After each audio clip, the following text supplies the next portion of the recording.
Okay, guys, welcome back to the Vulnerability School podcast. Today we have Katie Cheesman. Woo! And I've known Katie forever. I didn't talk about this before, but I have been thinking about how I'm going to introduce you. But so growing up, you were my best friend, like of my whole entire life's older sister. Yes. And I remember when we were little, you would wear like tank tops and bikinis. And I was always like, she's so cool. She's so rebellious and she's so cool. Or like I specifically remember seeing you like pictures at Seven Peaks in a bikini, and I was just like, she is my inspo. Or just like the long tank tops and skinny Don't strap. Forget the layer. Yes. And the lace at the bottom. Yeah. Mm-hmm. So many things, and I just feel like I know so much about you. But like, I literally never see you, but I feel like I know just all about your life. You're like my adopted baby sister. Yes. I will never forget Jenna coming over like barefoot, messy hair every day. Is Maddie allowed to play? Is Maddie allowed to play? And then you'd just come in and eat all our snacks, and it was like you were part of the fam. Yes, good. It was the greatest. That's so funny. I know. I just go straight to the fridge, not ask anybody. I'm like, whatever. But we were in the house with Gushers. That was Mary. Yeah, that was Mary across the street. Yeah, okay. And the other thing about you is you had like the coolest friend group ever that stuck together from like junior high to high school. Like, still, don't you guys still hang out? Yeah. And like, I remember the iconic Halloween costume. You guys were the all polygamous one? Yes, the polygamous. Yes, I need to share that photo. We need to pull that up. Yeah, I was in character all night. Okay, and wait, how many girls? There was like 7, yeah, probably. And it was literally the best night of my life. And people legit thought I was a man. I'm like, I hope I don't get canceled for this. But anyway, they were like, how did that dude get all those chicks? And, and the funniest part is I saw Kev that night. I saw before we were dating. And I was like, hey, Kev. And he was like, oh, my gosh. And then he married me. So beautiful. Just be yourself, yes. guys. Be yourself. Yeah, we still hang out to this day. And it's actually really cool because I feel like me and my producer talked about this in my last episode of like keeping girl friendships is like, if you're not willing to communicate and like have conversations, then it can totally just fizzle. So it's like cool to see that you guys have all just stayed together for so long. Thank you. Yeah, impressive. Thank you. Very impressive. Lots to learn there. It's like necessary for me. Yeah. Love my husband, but the vent sessions are with the women. True. For me. Very true. Very true. Okay, so I want you to tell us about the feminine flow and like the female flow. Sorry. Like it, right? The female, cut that out, okay? I want you to tell us. Keep it. I want you to tell us about the female flow and like what got you into that and yeah. Okay. So it's kind of a long story. I'll keep it short. So I owned a business where I filmed elders, which was an amazing chapter of my life. I was a nurse, still am, not practicing, but I would record legacy videos of their life. But okay, I feel like this goes back farther because didn't you work at like the Seville, the old folks home? My very first job in like high school. I've always loved elders. Just been drawn to them.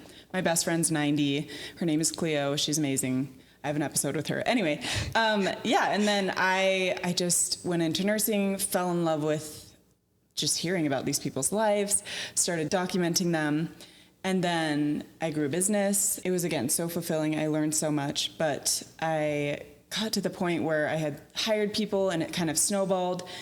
And I was in this office building one day and I was like crunching numbers and trying to figure out marketing, and I was like, what am I doing? All of these older adults are telling me to like be present and enjoy my life and spend time with my kids. And I'm in this building all day, not even doing the part I love, the creative part. And yeah, I just had this moment where I was like, it's time to let this go. And I think there was also this element of like wrapping up my identity in productivity and achieving, and even down to like getting my father's approval, there was so much tied to it that when I let it go that night, I just told all my contracted employees, like, we're going to be done. And I want to say something real quick. I just feel like it shows so much about who you are that like that was your passion, to create that. Like you would essentially like you would go and you would like families would hire you to film their grandparents like telling their story so that they would like have documentation of their lives, which I think like makes me emotional. Like that's just so cool. And it really says so much about who you are. Like that's so cool that you dedicated such a big part of your life to that. Anyways, continue on. I know. I cherish it so much. And yeah, I filmed probably 300 people, and it was just so amazing to dive into their lives. And I learned so much about just humans in general and how connected we are, and that, like we were talking about, labels don't mean anything. We're all literally the same once you like hear a person out and understand their background. So it taught me a lot. But yeah, I had this moment where I was like, this chapter's closed, and it was really hard. And I had a full-blown identity crisis because, again, it had been like wrapped up in that. It was about a year. I just was home and trying to be present. And I was actually at my mom's one day, and this is in my intro episode, but I was at my mom's one day and I was in like my soft girl era, right? So I was just like taking walks and like had nothing planned as far as projects go. And I was walking down by the lake. It was like the prettiest day. And I got this download that was like, you're going to start a podcast one day. And I was like, about what? Like, I wrote it down in my journal and a few other things, but I was so baffled because I was like, I'm done with that. Like, I'm done with that world. And then, you know, life went on. And 9 months later, I woke up and I was like, I'm going to start a podcast today. And it's kind of funny because we went from, you know, old people to vaginas, which I probably shouldn't say that together, but, you know, that's the 180 we took. But it's kind of cool because all of my years of interviewing taught me how to edit for my podcast and interview people. And it's wild because it's like, I decided to go to nursing school, didn't know why, ended up filming elders because I was a home health nurse. And then like from interviewing, now here we are to the podcast. And I think that's just going to be my life. Some people are like, this is your purpose. This is your journey forever. And I'm like, no, we're just like weaving and flowing. We're going to go wherever life takes us.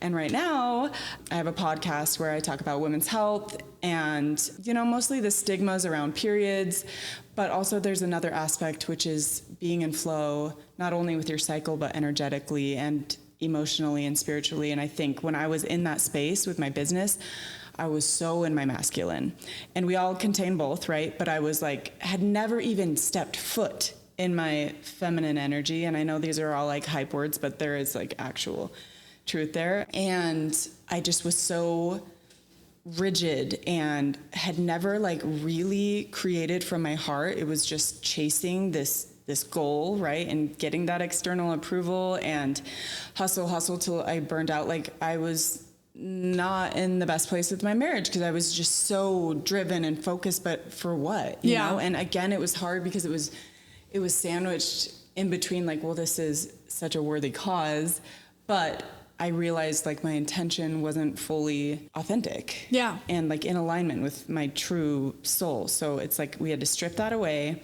and then we kind of fell into something that is, and it feels easy, and it's like free and fun, and I get to help women, and we get to talk about things that aren't talked about, and it's just been a dream come true. So part of the reason why it's focused on periods and menstrual cycles is because I myself have struggled with something called menorrhagia, which is excessive bleeding. I have since I was 16. I remember this. Also, I remember, this is so random, I remember Maddie, your sister, telling me that you would always start your period when there was like a big event or something. Interesting. Like, or like a prom, or like you always, like it would always be around those times when something big was happening. Yeah. And it's like, I mean, in high school, I just take painkillers. Like I've been in the ER a few times just because the bleeding is so intense. And during this window of like my year, I was trying to implement some like holistic ways because I was looking into getting a hysterectomy, and which is a big surgery. And I was like, I'm just going to give it my all. So I started looking into like cycle syncing and, you know, herbs and things like that. And I did notice a shift. And I was like, if I could help one woman like realize that she may not have to make this decision, or that this could help her, then I want to do it. Yeah. And so I started interviewing like herbalists and also doctors. My biggest thing is that women's health is not a one size fits all. Like when I first started out, I was like holistic. And the more I'm realizing every body is different. And I just interviewed a friend who did end up getting a hysterectomy, and she helped me see like that was the right choice for her. Yeah. You know what I mean? And so I'm just trying to educate on all the planes. There's not one way, but let's talk about it. Let's educate on these things, because women's health has been down here totally forever, still is. I mean, we're getting a little bit better, but I just feel like it needs to be talked about. Yeah. And it's like so interesting. I feel like recently I heard this, and I'm sure you know more about this, but that like they haven't even like done studies on women. They've just done studies on men for like sleeping or like different things, which I think is so crazy. Or all these things are coming out about like tampons, like, and how it affects your body and like can cause infertility. And it's just like breaks my heart. And now I'm so paranoid. I'm paranoid about everything, you know, especially with my OCD. I'm like, can't use tampons, can't do this, can't do this, can't do this. Like so many things. I'm just like, I don't even know, you know? Yeah. Which I'm going to make the disclaimer. I'm not a doctor. Like all of my opinions are from personal experience, but it's tricky. It's tricky because with the tampon thing, I feel like everything is so nuanced. I feel like there are people taking that information and running with it and making this fear-mongering blanket statement, right? And then there are other scientists who are like, the levels are so low that it's like, don't be, giving misinformation to everyone. And I think that's why it's so important. And that's what I'm always going to go back to is listen to your body. Listen to your intuition. Your body will tell you what you need. Like I did switch to a cup. I did start using period underwear, but then I started having pH issues. So for everyone saying everyone needs to be free bleed underwear, that's not always accessible, A, and B, it doesn't work for everyone's body. So again, to be like, you need to do this, you need to do it this way, it's like, no, do it the way that feels right for you, you know? Yeah. No, I love that so much. And like something that I've been talking about a lot on the podcast is like, the medicine is you. Like you are the medicine, you are the magic. And like, we know our bodies, we know ourselves. And like, once we can get to that point where we really listen to ourselves, like, I feel like my whole life, I've just been like such a people pleaser and I want everyone's approval, you know? And so I'm always thinking that everyone else is going to know what's best for me. But like, I feel like the older I get, I'm like learning right now that like, no, like I know, you know, it is within me. And it's so hard to trust that, but like, So I just think everything that you're doing is so cool. And I love that approach too. I love that so much because for me, I feel like when I was using a cup, I really felt like I don't want this in my body anymore. I don't want it. And so then I switched to free bleeding and I love it, you know? Yeah. But then sometimes I use a tampon and I'm like, I feel okay about it. Yeah. So it's like, I don't know. Whatever works for you and educate yourself in the ways that you need to. But just go back to that intuition every time. And I think that's why I'm passionate about teaching women how to be in flow with their cycle. And because once I started tracking, I felt so much more connected to my body. For years and years, it was like periods are bad, periods equal pain. And now I'm like, my period, yes, has pain, but it's teaching me something. Yeah. Like it's a beautiful symbolism of the power within us. We are cyclical beings.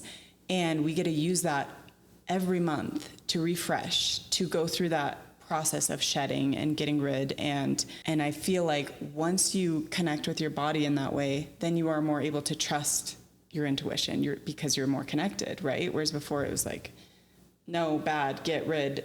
And it's like, you're so disconnected. And so I just think, I think there's beauty in flowing. Yeah. I love that. And I'm excited for you to talk to us about like the different phases and stuff because I literally don't know anything and I didn't want to do any research before because I just want text. You're like, I don't even know how to spell it. I'm like, I only do interviews during my ovulatory phase. I'm like, okay, yeah, whatever that means. I'm like, good for you. Yeah, good job. But I literally know nothing. Yeah. And I actually feel like the fact that I don't know anything, I feel like my period has control over my life and I don't really have control over my period in a sense. Right. Like, because I'm just so like, I just am like, okay, I'm feeling crazy. Okay. Like maybe I shouldn't be eating this or maybe I shouldn't be doing this or like, I don't know. And so, there's a good question that someone asked. Let me see what it says. It says there's so much information about syncing workouts and food with your cycle, but are these things actually important and what should we believe? Okay. First of all, I want to redirect everyone, and this is not like promotion, but I've interviewed people on my podcast who are so educated on the topic. So cycle syncing coaches and doctors and herbalists I've interviewed, and they have like every single detail that you could imagine. That's not going to be me. I feel like I'm just like a conduit to like help these people speak out. But there's a book called In the Flow by Lisa Vitti, which is so helpful, and she goes over all of that. It's tricky with food and workout because, again, everyone is different. Everyone's chemistry and makeup is different. In her book, she talks about there are scientifically proven ways to implement certain food groups that help your hormones stay level. Okay. Me personally, I mostly cycle sync with my energy, I guess. And so when you're saying like, oh, I'm crazy again, you know, for 30 years, every month I was like, why am I crazy? And then I started tracking, and now I have my little app, which there are so many out there, and it tells you what phase you're in. And so in your menstrual week. What app do you use? So I use an app called 28 Wellness. Love it. I will say the women represented in the photos don't look like they're on their period. That's my only qualm with it. They're like models in bikinis. And I'm like, I don't feel like that. Aside from that, it's incredible. And it will like give you tips every day and tell you where you're at and what foods to eat. They have recipes on there. Like, it's incredible workouts to do. But yeah, so I've just over the years gotten more and more in tune with my body and where I'm at. And now I plan literally my whole life around my period. Like, friends are like, you want to go on a girls trip? And I'm like, let me check my app. You want to go on a date? My husband asks me, let me check my app. Because if I'm in my menstrual, absolutely not. Like, menstrual week is hibernation. And again, that's what our cycles teach us. We are in a cycle. We're not supposed to go hard all the time. That's a man's hormone.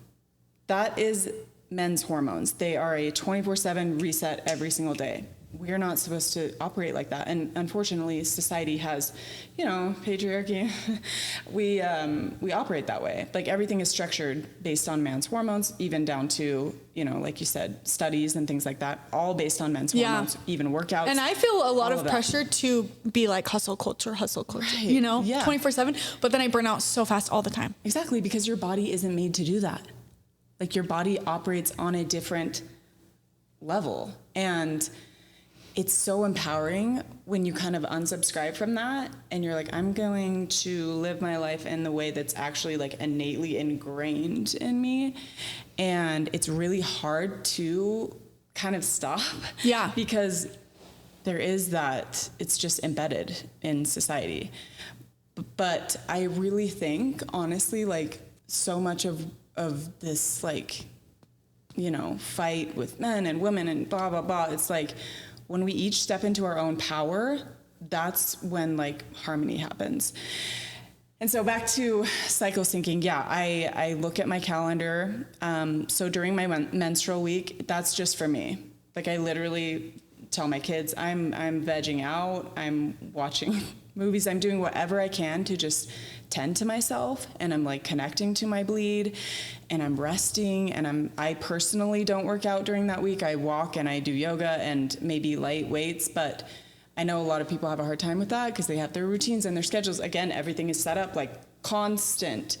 I've really stepped back from that, and so menstrual week is just chill. We're just Netflix and chill. And then follicular is when you're going to be like having renewed energy. I should have brought my notebook here. No, it's okay. I've got lots of episodes, TikToks, I'll send them all, we'll link them all. Okay. But follicular is when like creativity comes back alive. And that's when you're planning, because you don't have like full energy back. That will be later. So this is right after your period? Yes, so this is right after your period. Me right now? Yeah, girl. That's when your brain is actually like the most clear, and you want to just brainstorm, write things down. You're not going to take action yet, but you're just like taking notes, okay? Ovulatory is when you're at your highest.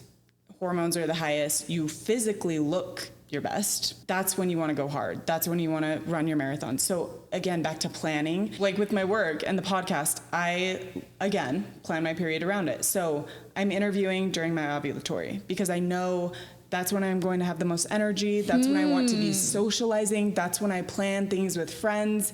That's when I plan my dates with my husband. And so that's like peak. And unfortunately, it doesn't last very long, ladies. Short days. And then after that is luteal, and that's almost like nesting mode. You're checking off the boxes, and that lasts, you know, it can last around 2 weeks. So it's longer. First half, you still have that lingering energy. Second half is that's when the hormones drop. And that's when we're a little angsty, and that's when we're emotional. And these are all normal things. I think, again, society has labeled women as hysterical. And I'm like, bud, if you had your hormones fluctuate this much, you'd be doing the same thing. And instead of demonizing it, I've learned to just embrace it and honor it and prepare. Again, I know I'm going to be more emotional. I know I'm going to be easily triggered. Guess who I avoid during the tail end of my luteal? People who trigger me. Guess what I don't do during that time? Again, like not going on a date with my husband. We had one of the questions that was asked was, what if you're not feeling sexy? And again, that expectation of always being on there, like that's not, again, how our bodies work. And so I would suggest just to communicate that. And my podcast, I say, is for women, but I'm like, if every man listened and learned a woman's cycle, game changer. Has your husband so now I tell him, I'm like, hey, heading into my luteal, I'm going to be more irritable, more emotional, because I just am. And honestly, it's tricky because in Elisa Vidi's book, she talks about how like the extreme PMS, the PMDD, the PCOS, all of that is typically tied to an imbalance of hormones. So that isn't necessarily normal, and women have been told that that's normal. So it's a fine balance of accepting that like there's going to be fluctuations. But in my instance, if you're bleeding that much, there's a hormone imbalance. If you are like wanting to rage so hard you're scared for other people, probably a hormone imbalance. And that's where nutrition and cycle syncing can help kind of like level things out. Okay, so I have a question, because I feel like for me, I just feel like I hear sometimes that people are like, oh, women just use their period as an excuse.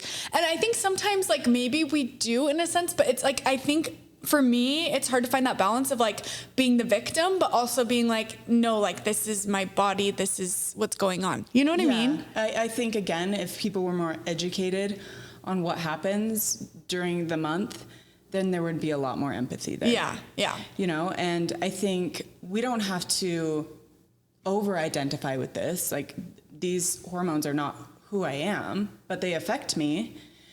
I think just being aware is probably the most important thing. But I think a lot of that, again, comes from patriarchy and like, women are hysterical, women are crazy, women use it as a cop-out. Like at the end of the day, it does affect us and therefore affects relationships and even how I parent. I'm so much more patient with my kids during these other phases, right? Yeah. And that's where... And I'm so excited for your daughter to grow up knowing this about herself. You know, knowing all these things. Like that is so exciting. I can't even imagine if I grew up knowing this. Yeah, you know? Totally. Well, it was just like scary. I didn't even know, like my friend showed me how to put a tampon in and I was terrified. And so I think it's huge for younger girls to look at this as like a celebration. Yes, not look at it as like, oh, my period. Yeah. You know, like I had a boyfriend that would just be like, oh, you're on your period. Like, ew, that's gross. Like, and it made me feel bad about myself, you know, because I was just like, oh yeah, like it's like gross. It's like, but now I feel like I can embrace it. Even like with the free bleeding, like I'm just like, oh, I'm just like letting it go. Like, I just feel like, I don't know. I feel more connected to myself for sure. Yeah. Yeah. And we don't need to get into like conspiracy stuff, but back to like tampons and birth control and all of these things. A woman's power is her womb. Why do you think they're trying to plug that up? You know, it's like, why are you trying to mess with the hormones? Why are you trying to shut this off? Because this is where her power lies. Okay, wait, actually, when I was doing ayahuasca, I feel like a little bit uncomfortable with my vagina, to be honest. Like, I just, growing up Mormon, like, just things you don't talk about, and like, you know, it's kind of like this. Girl, I didn't know what a clitoris was till I was a senior in high school. No idea. And it's just like, it's so taboo, you know, like, it's just like, which is so sad. But yeah, same. I still don't know a lot about it, to be honest. Yeah. And when I was doing ayahuasca, I had this like like download, and it was like, your vagina is a portal. Like, and I just kept thinking, like, it is a vessel, like it is beautiful, like you need to honor that part of you. And I was just like kind of freaked out, but I was like, okay, whatever. Okay. Like, sure. And now here you are. So this is perfect. Yeah. Well, you think about even childbirth, and it's like a portal, absolutely, of creation. What do women do best? What is this feminine energy we talk about? She's playful. She's creative. She's a creator. That's what we do. And so even when it comes to like art and all of these things, when I'm talking about being in your feminine, it's that. It's using that power to create and be in that like confidence. I think, again, we externally try to find this and try to morph our bodies and try to do all these things to find that sense of power and confidence. It's all within. It's all right here. And when you find that, like when you discover that, that's when you're in it, you know? That's when you're in that feminine power. And that's kind of the shift that I had. Like, oh, I have this whole side of me that I've never explored, and I've never been more at ease. I've never been more confident. I've never been able to create like the way I have, because I'm operating in the way that I was divinely supposed to. Yeah. Instead of trying, you know, square peg, whatever, holes, I don't know. But that's why I'm passionate about it, because when women step into that, it's like the dam is going to break, you know, in a good way. And again, it's not this competitive, which gender's better, all of this. It's just, it's how we were meant to all along. Yeah, that's so cool. So cool. And I just think like, there's just so much value in understanding your body, you know? Like, I feel like I have really neglected that part of me for so long. And like, with that comes so much, like neglecting my creativity, neglecting like, just like such beautiful parts of me that like, yeah, I just feel like there's such a negative, like, it just feels so taboo, even still for me to talk about it. Like, to say the word vagina, I'm like, yeah, no, like, and oh my that's gosh, like crazy. deeply ingrained in us. Yeah. Totally. But I think once you continue, like I said, taking little steps, connecting to your cycle, even trusting your body's cues. This is a tip that I learned from TikTok.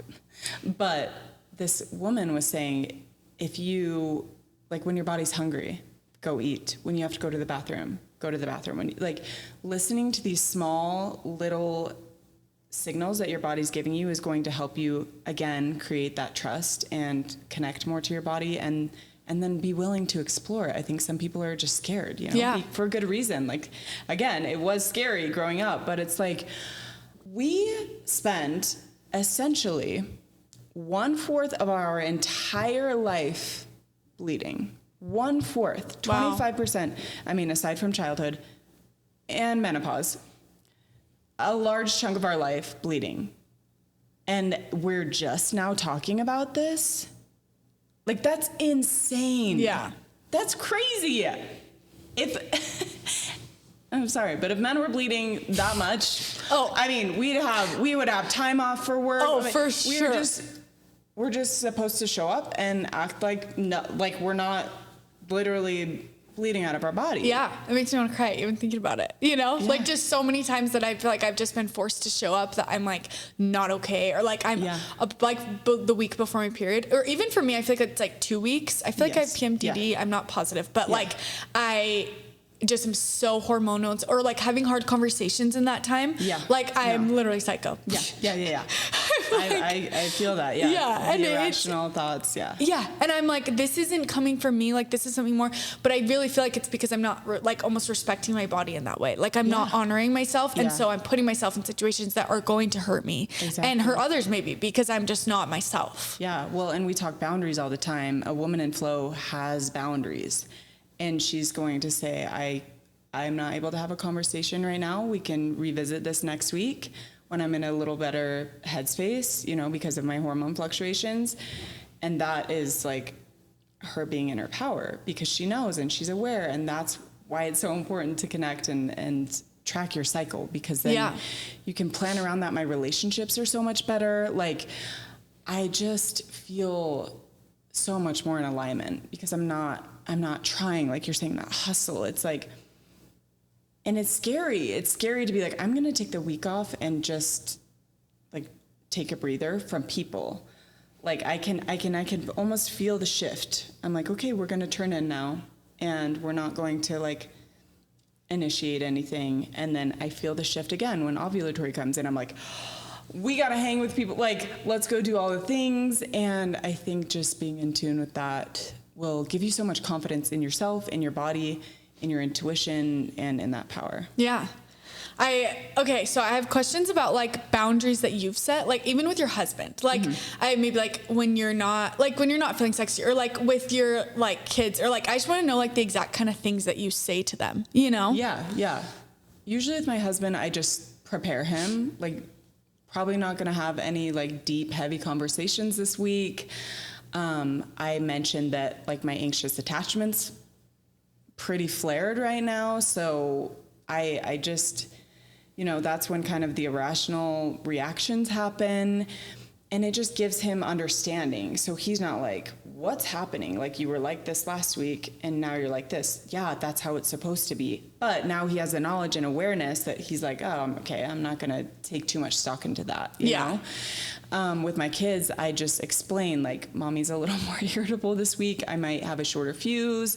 I might be a little more frustrated, but just know, like, this is where I'm at. And so I just kind of voice it and communicate. And the awareness of that is so big, I feel like, for both of you, because you know that you've already communicated that, and so they know where you're at. So then when you are a little bit more irritable, it's like you're both on the same page of like, okay, she told me this. And so then it's not like this thing that comes out of the blue, because I feel like with me and dating, like it is this thing that comes out of the blue. Totally. And then like my boyfriend or whoever I'm with is like, who are you? Yeah, and then like, what happens to you? You go into a shame spiral, right? Absolutely. And it's not your fault. And so I think communication's huge. I think I can't remember the company, but they have like a calendar on the wall for husbands to see like where their wife is at. And it's like, even when it comes to sex, go look at when I'm in my ovulatory, free game. Yeah. Like literally I'm begging you, look at the tail end of my luteal, don't come near me. Yeah. Like absolutely not. And so I think that app that I have, they now have a sharing option with a partner, which is so smart, amazing. Yeah. But yeah, I think just communication. Okay, cool. Yeah, I feel like that's so big, so big, especially because it's not something we were taught to do, I feel like, growing up. And so being able to do that and just, it makes everything so much easier. Yeah, I think about my grandmas and like my heart hurts for them. Like we felt the shame and the taboo and all that, but even worse for them. Yeah. Like one of my grandmas literally would leave when she was PMSing. Like she would leave the house and go stay somewhere else because it was so bad. And again, we've failed women in that way. There wasn't education. There wasn't an openness or even an acceptance. Bleeding was bad. And I just am ready to change the narrative. It's about time. Yes. Yeah. That's so cool. Okay. Well, so you struggled with, what was it called? Menorrhagia. Okay. And like, and how are you now with that? So there's a lot there. And that's why I don't want to proclaim like this works and do this and this will change everything, because it's been a journey for me and I'm still on that journey. So I'm working with an herbalist to help, but that takes time. Like everything takes a long time when you're trying to regulate your hormones. Yeah. And you have to be so patient, and that's something I'm learning. I would say if you are struggling with anything abnormal, first go get your hormones checked. And it's tricky. Do you have a good recommendation for that? I will link a doctor that I'm going to be interviewing. Okay, and cool. She's a good resource, because not all gynecologists, unfortunately, believe and or are willing to do full panels. Yeah. And also the accessibility. Like there's so much, and it's frustrating because this should be accessible to all women. And it's crazy because if it was, like, I feel like everything would function so much better. It would just be so much better for the whole world. I hope, I hope in the future men that's too. What happens. Yeah. It's like, you go through puberty. Okay, we're going to do full panel. Okay, a few years later, we're going to do full panel. Where are we off? What are we going to supplement with? How are we, because we just haven't had that, and we're in the dark, and we're like, why are we struggling with all of these things? And obviously there's environmental factors and all of that. But yeah, I would say, again, to get your levels checked and work with someone who knows what they're doing, because I have gone down the train of just like trying this and this and this, and that can throw things off. And that's what's tricky with online education sometimes. It's like that person mentioned, there's so much information that I would say find someone you trust and who's credible, and then listen to your intuition. Because yeah, I have never been, I've known that birth control was never for me. Like I've never used it. And so what do you use? Do you just your app? Yeah. Okay. So I also use condoms. Okay. But yeah, but then birth control works for other women, and I'm not going to say, you know, never get on birth control, even though I have my own opinions about it. I think it's just trusting yourself and finding someone you trust. Yeah. I feel, okay, well, this is the next question. Oh, you were asking about my stuff. Okay, I'm going to continue. I'm going to continue. Go back to that. But yeah, it's been trial and error. Like I've tried this, it didn't work. I've tried this, it does work. For instance, shepherd's purse is an herb that has helped significantly reduce the blood. And by simply having that knowledge, by working with an herbalist, I'm like, wow, could have used this when I was in this place bleeding out. Like when you dive into that world and start kind of implementing things, you'll know what doesn't fit and what does. And I've definitely noticed a difference with the cycle syncing, with adding herbs in and changing my diet, and also living in that flow state. If we are stressed all the time, if we are in that hustle all the time, our cortisol is going to be high, which affects our hormones, you know, and it's a bit trendy with the regulate your nervous system, but there's so much truth to that, because if you're in that state of calm, that cortisol isn't going to be affecting your hormones as much. You know? Yeah. And I feel like, I don't know if it's just from talking to Maddie or if you've posted about this, but you like experience a lot of anxiety, right? Oh yeah. Honey. Okay. Oh, yeah. Have you noticed like a change in you incorporating all these things like with your anxiety? Totally. And it's hard to pinpoint because I've implemented so much, you know, like grounding and meditation. I go to therapy. I take medication. I also take herbs. Like there are so many like pieces of the puzzle that I've added. And again, it's just been that trial and error and readjusting and like really tuning into what I need. And overall, yes, I'm in a much better place. But I can't say it was this one thing or this one thing, you know? I feel like the biggest takeaway from this episode is that, like, it is not one size fits all. Like, it's, like, you really understanding your own body. And so I feel like for me, that's, like, so huge to know. Because for me, I'm like, okay, just tell me everything to do, you know? Yeah, totally. But it's really, like, it's going to be trial and error, and it's going to be, like, working with professionals. I feel like that's, like, the easiest way to do it is to go to an herbalist or to do those things. Because for me, too, I'm like, oh, well, I'll just like figure these things out on my own. I'll just test different things. But then I'll probably spend the amount of money like that I would spend just working with a professional that I'm going to spend on all these random ass supplements or whatever, you know? Yeah. So for sure. Yeah. And the thing is, like, I may still have the surgery, you know, and that's okay too. I think there needs to be shame taken away from any decision a woman makes, because again, it's all going to be unique and individual. I would like to continue to find holistic ways to regulate my hormones, but again, it's been months. It's been probably 6 to 12 months that I've been on this journey, and I have noticed changes, but I just went off one of my medications. Guess what that does? Throws everything off. There's life circumstances gonna throw things off. And so I don't think it's going to be an arrival, like, oh, my hormones are regulated, you know? And then we're going to go into perimenopause, and then we're going to go into menopause. And simply educating yourself on that, preparing for that, and then just, like, being willing to go with the flow, literally and figuratively, is going to be most helpful. And that's my plan. Like, I can say that I have noticed amazing changes in myself, but I may still need other assistance, you know? Yeah. So I think just tuning in. Tuning in. That's so beautiful.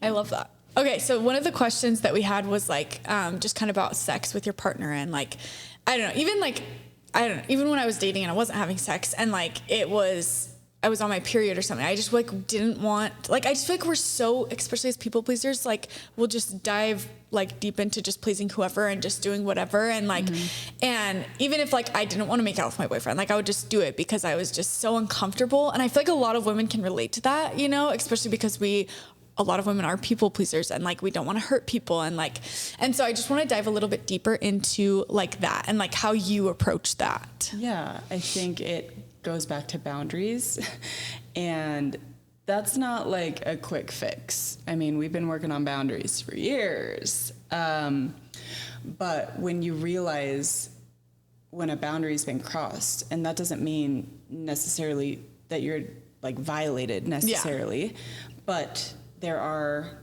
emotional and energetic boundaries and you know when that's been crossed. And I think it just takes a lot of confidence in knowing what your boundaries are and then being able to communicate those. And bottom line is you're going to hurt people's feelings.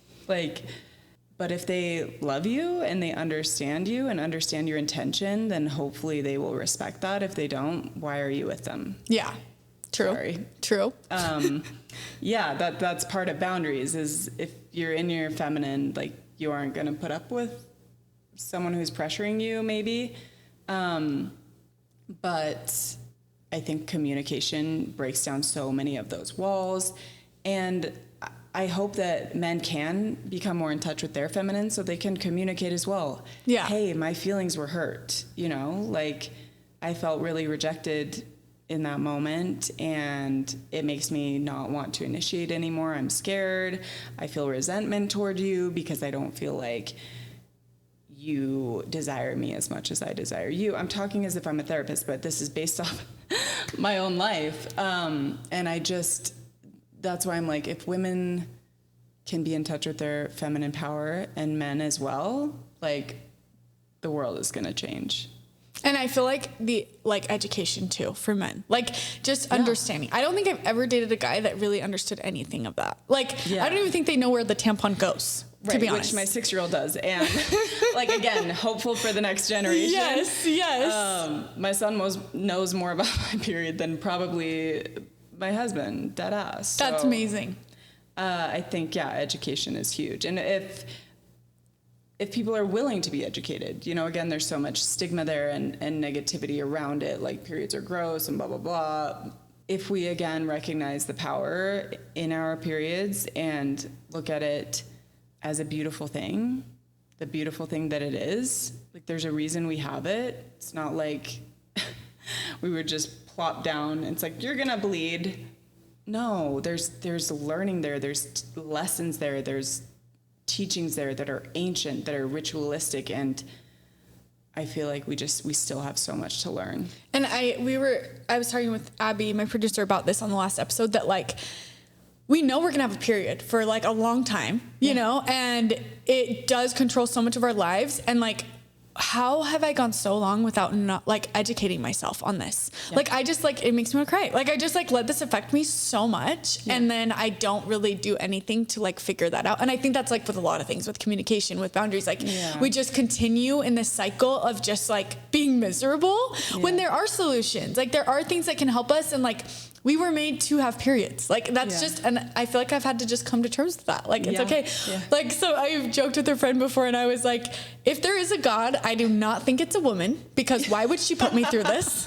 Why would she ever do this? There's no way, because I'm just and still sometimes I'm I don't get it, but I'm okay, I need to learn how to work with it. I just always bring up my producer, Abby, because she's so amazing and we just have the deepest conversations all the time. And, but she brought this up the other day, that, every period that you have, it's such a sad time when you're bleeding, because it's almost your body is grieving the loss of not being able to have a child, kind of. I don't know. It was some TikTok that she saw and stuff, and we were chatting about it, but I'd love to hear your perspective on that and thoughts. Yeah. I mean, I think there's something to that. I think there's a reason why we are more emotional, and I mean, the body, the reason why you're in that ovulatory and you look better, and you look at animals, they're getting ready to mate, right? They're getting ready to fertilize the egg. And so of course your body is going to feel that loss when it's shedding. It's physically losing something, right? So I've tried to view that through an emotional lens, and I've been doing a practice every month during my menstruation week where I'm jotting down, emotionally, what am I going to shed this month? What am I going to let go? And it's actually so powerful to be able to be physically shedding and also emotionally shedding at the same time. And so that's helped me kind of look at it again through as a positive thing. It's like, instead of I'm in pain, it's like I am about to have like renewal and rebirth, and I'm letting go of the old, and I'm shedding what no longer serves me anymore. Like this uteral lining, I don't need anymore. My body doesn't need it because it didn't get pregnant. Also, this habit, this pattern, this person, I'm shedding as well because I no longer need them. And then to think how many times you're cycling and like renewing and becoming again and again and again, like it's actually really beautiful when you think about it. I just got the chills. That's really cool. I feel that is so cool. And I feel like adding like these intentional practices into each phase too, I think that would be really awesome. Cause like I journal every day, but it's just, I just write what I'm grateful for. And then I write my like affirmations, but I feel like being able to like, I don't know, connect that with my flow and my cycle of like, okay, during this phase, I'm letting go. And during this phase, I'm bringing in. And during this phase, do you have little different things for each one? I mostly do it intuitively. Okay. Because, and like you're saying, I have my practices I do every day, but there are times when I'm more gentle with myself. Like during my menstrual week, I'm doing that practice, but I'm not doing my workout and my this and my work and all of these things, right? And so things just like ebb and flow and shift based on where I'm at. And so I wouldn't say I have any other like specific practices, but well, I guess follicular is when I'm brainstorming, and that's when like the creative ideas come and I'm jotting them down. Tell me when that is again. Follicular. Like so right after your period. Okay. Right after your period. And then ovulatory again is like, that's when I'm socializing. That's when I'm doing all the productivity stuff. And then luteal is, again, that's when I'm turning in. That's when I'm going to journal more. That's when I'm going to see my therapist. That's when I'm like taking care of myself. Like that's when I'm going to book a massage or get a facial or whatever. I love that like you just give yourself like this time to settle down and to like intentionally write these things down, because I feel like you're so connected to yourself, which is so powerful. And like even for me, like I preach mental health, wellness, all this stuff all the time, but like I am go. I am in my masculine right now. I really am like fully like, and I do take the time to like journal every day, but it's literally like just so mindless. I'm like 10 things we're grateful for, and here's 10 affirmations. I really like that you're intentional with writing these things down, even in like different phases of brainstorming, like, cause I feel like I don't really even give myself that space right now. And I need that. Like you are helping me realize that I need that right now, you know? We all do as women. And again, I don't want you to be hard on yourself because there is a place for that. We need the balance. Like I also have a podcast, but if you can kind of mold it to you and your body and what it needs, you're going to operate at your best because you're not going to be burned out, right? And I think, it's taken a lot of unlearning for me because same, like go, we got to get the thing. But when you're operating, again, as your truest self, and part of being in your feminine is letting things come to you and trusting that things are going to come to you and trusting like, I'm going to step back for a minute, but oftentimes when I do step back, that's when the magic happens. That's when the ideas come. That's when like true creativity is born, because it's not out of like force. Does that make sense? It's like it comes from within. And but we've all been conditioned, and it's not our fault that we feel that, but we don't have to work harder to be successful and have worth. I think there's a lot of unlearning there for myself, and I think many women, but we are actually in our power when we step back and when we slow down, and we're more rested. Like you think about, I just wrote a post about women and privilege, and how, here I am talking about all of these ways and cycle syncing, and some women don't have that option. Some women can't rest. Some women are a single mom working 2 jobs and they can't afford the supplements, and like there's so much to say about that. But at the end of my post, I talked about that's why we need sisterhood. And we've been kind of pitted against each other for so long. But how amazing would it be if all of our cups were full? And part of that comes with rest, and part of that comes from slowing down and stepping back. And I think the last line was, we would flood the whole earth if all of our cups were full. And